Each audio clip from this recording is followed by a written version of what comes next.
Bom, vamos montar aqui rapidinho para vocês, né? Então, houve a votação ali na CPMI para a convocação de diversas pessoas. Ali uma votação em bloco, como você já vem observando no meu canal, né? A esquerda ficou desesperada, apelou lá para o Davi Alcolumbre. Davi Alcolumbre, então, disse: não, tá tudo certo, que se mantenha aí a quebra de sigilo do Lulinha, a convocação de tantas outras pessoas e toque o barco aí na CPMI. Pois bem, o que aconteceu? A esquerda, né, se movimentando, se coçando, através de uma amiga do Lulinha, a Roberta, chegou até o senador Flávio Dino, é lógico, usando os canais, e Flávio Dino, então, derruba, quebra aquela votação ali na CPMI da convocação do Lulinha e também a quebra de sigilo do Lulinha e a convocação de 80 e tantas pessoas ali na CPMI. Por quê? Porque começou a chegar, né, para cima as coisas. Bom, você vai ver aí o Carlos Viana, o presidente da CPMI, se manifestar e presta bem atenção nas palavras que ele vai usar. Muitos ali estão achando realmente uma coisa absurda. Porém, eu digo a você que o Brasil não é para amadores. O Brasil não é para qualquer um.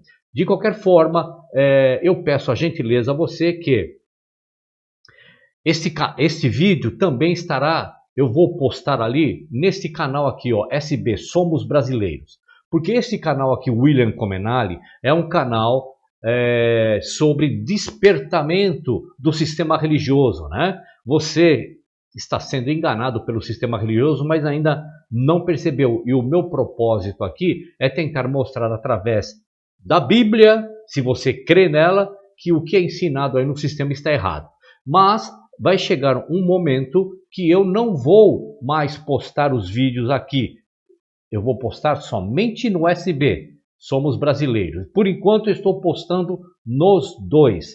Quando tiver um número legal lá de pessoas já inscritas, visualizações, aí eu interrompo aqui e só fico postando aqui no SB. Aqui só vai ficar para assuntos religiosos. Tá certo? Eu vou deixar o link deste canal aqui na descrição do vídeo. Então eu peço a gentileza a você que dê o like, se inscreva no canal, acione o sino, comenta e compartilha. Tanto aqui, se você se inscrever lá e assistir lá, tanto aqui por enquanto, que é esse canal. Vamos lá, vamos ao conteúdo do vídeo. Senta e não fique estressado, porque o Brasil não é para amadores. Vamos lá. Eu recebo com profunda indignação e enorme preocupação institucional a decisão liminar proferida pelo ministro Flávio Dino, que suspende os efeitos da quebra de sigilo aprovada pela Comissão Parlamentar Mista de Inquérito do INSS. Essa decisão ocorre após o presidente do Congresso Nacional, Davi Alcolumbre, ter analisado formalmente os questionamentos levantados e concluído de forma expressa que a votação realizada na CPMI respeitou integralmente o regimento e a Constituição brasileira. Ou seja, a própria presidência do Congresso reconheceu a legalidade do procedimento e manteve a decisão soberana da comissão. Ainda assim, a investigação que busca esclarecer uma das mais graves fraudes já cometidas contra aposentados e pensionistas e idosos do Brasil sofre agora mais uma interrupção. Há também um fato grave que precisa ser registrado. Até este momento, a CPMI não foi oficialmente comunicada ou notificada da decisão do ministro. Tomamos conhecimento do conteúdo da liminar pela imprensa e não pelos canais institucionais que normalmente são utilizados para comunicações formais entre os poderes da República. Quando o Congresso precisa se manifestar perante o Supremo Tribunal Federal, somos obrigados a fazê-lo por meio de advogados e pelos sistemas próprios da Corte. Mas quando uma decisão do Supremo atinge diretamente o funcionamento de uma comissão parlamentar de inquérito, a comunicação sequer chega pelos canais institucionais da própria comissão. Essa assimetria na relação entre os poderes precisa ser refletida pelo país. Outro ponto também precisa ser esclarecido. A comissão apenas exerceu o dever constitucional de autorizar medidas investigativas, como fazem CPIs do Congresso Nacional há décadas. Investigar não é condenar. Investigar é buscar a verdade. Também causa estranheza a alegação de que não teria havido debate ou fundamentação adequada nos requerimentos aprovados pela comissão. Isso simplesmente não corresponde à realidade dos fatos. Na forma regimental, parlamentares utilizaram da palavra para defender ou criticar os requerimentos em pauta. Todo o processo foi livre, participativo e transparente daqueles que fazem parte da comissão. Além de desconhecimento por parte do senhor ministro Flávio Dino sobre o funcionamento do processo legislativo em CPIs. A fundamentação dos requerimentos investigados está registrada por escrito no próprio corpo de cada requerimento, com a justificativa detalhada que demonstra os indícios e a necessidade de cada medida para a investigação. Quando parlamentares aprovam o requerimento, aprovam também a justificativa que o acompanha. Ou seja, aprovam não apenas o pedido investigativo, mas também a fundamentação que sustenta aquele pedido. Essa é a prática consolidada das CPIs no Congresso Nacional. Essa é a prática que existe há décadas. A votação simbólica e em globo de requerimentos investigativos sempre foi utilizada em CPIs do Parlamento Brasileiro. A prática de votação em bloco é utilizada há décadas pelo próprio Supremo Tribunal Federal. Chama-se votação em mesa. Os processos não são analisados individualmente, são analisados em bloco pelos ministros e não há nenhum questionamento constitucional em relação ao trabalho do Supremo, apenas em relação ao trabalho desse parlamento. Foi assim na CPMI da pandemia, foi assim na CPMI dos atos de 8 de janeiro. Ambas aprovaram inúmeros requerimentos dessa forma e isso jamais foi questionado. Será que agora, porque estamos muito próximos de núcleos de poder, de revelar ao país grandes influências políticas que levaram a sustentar todo esse esquema de roubo na Previdência brasileira? Será que é por isso que nós estamos nessa tentativa de impedir, atrapalhar e atrasar os trabalhos da CPMI? É uma pergunta que eu deixo aqui em nome do povo brasileiro, porque praticamente todas as decisões tomadas por CPIs nas últimas décadas poderiam ser colocadas sob questionamento se a decisão proferida pelo ministro ela passar a valer. Nenhuma CPI poderá mais trabalhar e as que já foram realizadas, os resultados serão questionáveis. Há ainda um outro aspecto essencial.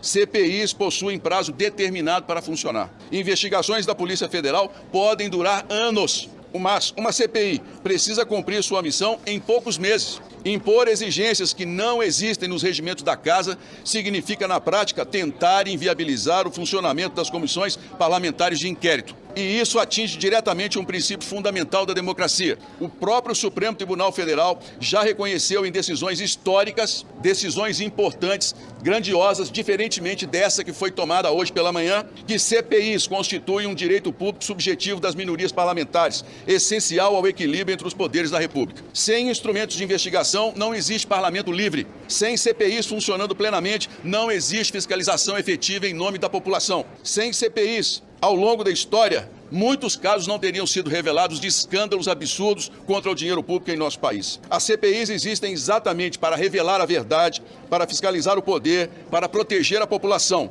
E neste caso, estamos falando de algo ainda mais grave. Estamos falando de aposentados, viúvas, idosos, pessoas que passaram a vida inteira trabalhando, contribuindo para o país. Diante disso, uma pergunta precisa ser feita com coragem.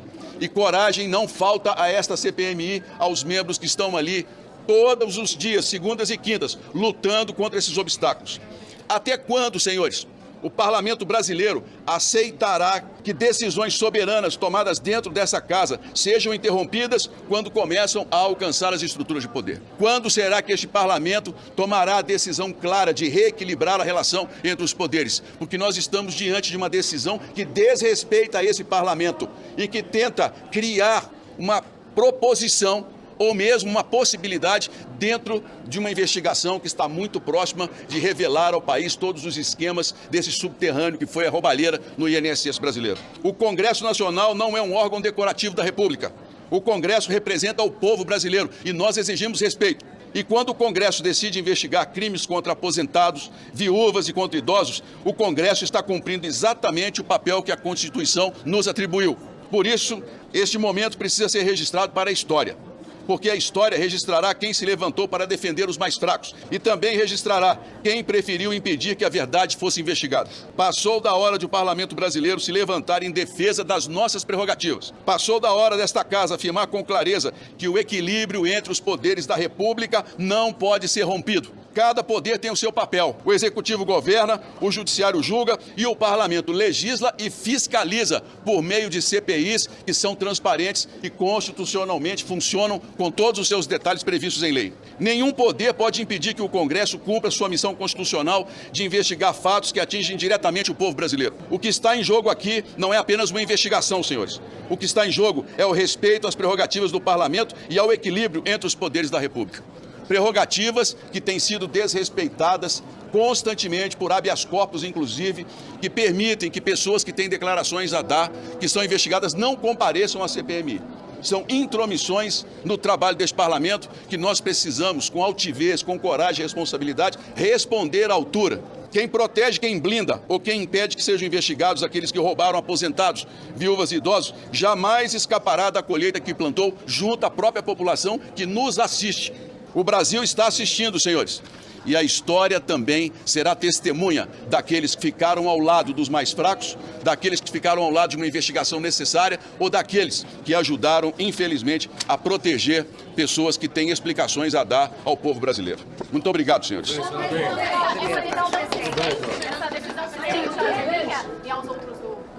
Nós estamos, juntamente com a Advocacia do Senado, analisando todas as repercussões. No nosso entender, a decisão pode ser estendida a todos, mas ela está apenas voltada para um caso. A advocacia entrará com os recursos necessários para que a gente possa ter uma definição e eu espero que a turma do Supremo volte a respeitar o parlamento. Não é de hoje que nós, infelizmente, temos assistido por parte do Supremo Tribunal Federal decisões que nos estranham e que mostram claramente o quanto essa casa precisa reagir. Eu falo sempre para vocês, não como forma de retaliar, mas como responsabilidade institucional republicana de reequilibrarmos o poder entre aqueles que estão nas autoridades máximas do país. É um absurdo essa decisão diante de tudo que vem acontecendo. Uma comissão que tem trabalhado com transparência, com clareza. Nós votamos toda a votação foi feita dentro do requerimento, houve um questionamento, o presidente do Congresso Nacional reconheceu que o regimento foi cumprido. Agora, uma decisão que vem questionar uma prática que é histórica das votações em bloco, que o próprio Supremo faz. Essa decisão, com toda sinceridade, ela, no mínimo, causa estranheza diante do fato de que essas pessoas, a pessoa beneficiada em especial, ela tem explicações a dar ao povo brasileiro. E nós não vamos fugir dessa investigação. Não vamos fazer outra votação até nós termos todo o recurso. Nós temos que ser respeitados, a comissão é soberana, o Congresso é soberano. Nós temos que entrar e mostrar. Essa decisão do Supremo Tribunal Federal é uma afronta ao parlamento. É um absurdo o que está sendo colocado aqui. Como que não houve debate? Se os próprios parlamentares, um que está aqui, participou, se tudo foi feito, e quantas as CPIs todas votam em bloco, o Congresso vota em bloco decisões. Portanto, é no mínimo estranha essa posição do ministro Flávio Dino, e nós vamos respeitar, porque decisão do Supremo Tribunal Federal nós temos que cumprir. É claro que republicanamente nós vamos seguir, mas, mais uma vez, eu digo para os senhores, a necessidade de que nós acabemos com as decisões monocráticas. Já tem um projeto aprovado no Senado, está parado na Câmara, em que ministros não podem, um ministro, parar uma decisão de um Congresso Nacional. Uma turma pode-se até justificar, mas decisões monocráticas, senhores, essas hoje vêm, infelizmente, prejudicando o equilíbrio entre os poderes. Vou deixar o relator falar um pouquinho. Relator, o quão perigoso é a abertura desse precedente no STF para uma decisão de só a advocacia do Senado. Quão perigosa é a abertura de um precedente como esse que foi aberto pelo Flávio Dino, deslegitimando a decisão do colegiado como um todo? O primeiro ponto a ser esclarecido é que essa é uma decisão atípica. Nós estamos enfrentando verdadeiramente obstáculos quase intransponíveis para pegar os grandes corruptos da nação. A decisão monocrática do ministro Flávio Dino é um péssimo exemplo para a democracia. Nós estamos avançando muito em busca da verdade e nós não vamos admitir a interferência de um poder na casa. Não é possível que uma votação legítima reconhecida pelo presidente Alcolumbre seja desmerecida em uma decisão de um ministro do Supremo Tribunal Federal. A quem interessa blindar a Roberta Luxes, a quem interessa blindar o Master, o C6, o Santander, a Crefisa, que estavam nesse bloco de decisões. sem falar ainda na figura do Lulinha. Quem é Roberta Luxemburgo? Comadre do filho do presidente da República, que mantinha um escritório de lobby e aliciou o filho do presidente da República. Tem muita coisa a ser esclarecida. A pergunta que eu faço é, se o governo tivesse conseguido a vitória em arquivar todos os requerimentos devidamente fundamentados, Flávio Dino nos daria a nulidade da eleição? Claro que não. Essa decisão, ela cabe como uma luva para a proteção dos grandes corruptos da nação. Quais recursos estão sendo avaliados junto com a advocacia do Senado?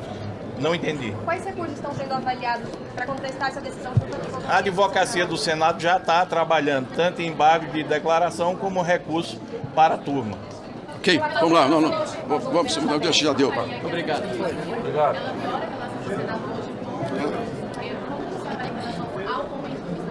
O presidente Viana foi muito feliz. Temos 3 poderes na República, que tem que ter independência e harmonia.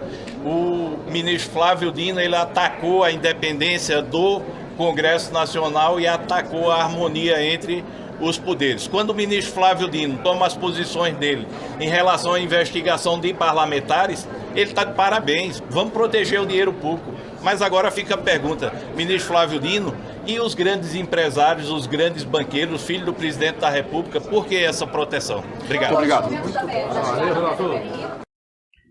Eu digo, né, até então, o presente momento, o senador Carlos Viana, né, que é o presidente da CPMI do INSS, que vai estar envolvendo um monte de gente aí, e também o relator, o Gaspar, né, eles são pessoas íntegras, eles querem passar o Brasil a limpo, estão indignados e não é para menos, né? Você sentiu aí que no mínimo, como disse o presidente Viana, no mínimo causa estranheza. Porém, presta bem atenção. Como é que se pode ajustar isso além das CPMIs, apurando tudo mais? É você, quando for no dia 4 de outubro, lá na sua zona eleitoral, na hora que você for votar, você deve ponderar tudo o que o meu canal e outros canais vêm fazendo para o despertamento de você que está em dúvida, em cima do muro, não vai votar, vota em branco, vota nulo. O cenário político brasileiro está realmente muito dividido, polarizado, né? Então a diferença é você que vai fazer a diferença, que está em dúvida, está em cima do muro, tá certo? Até o próximo vídeo.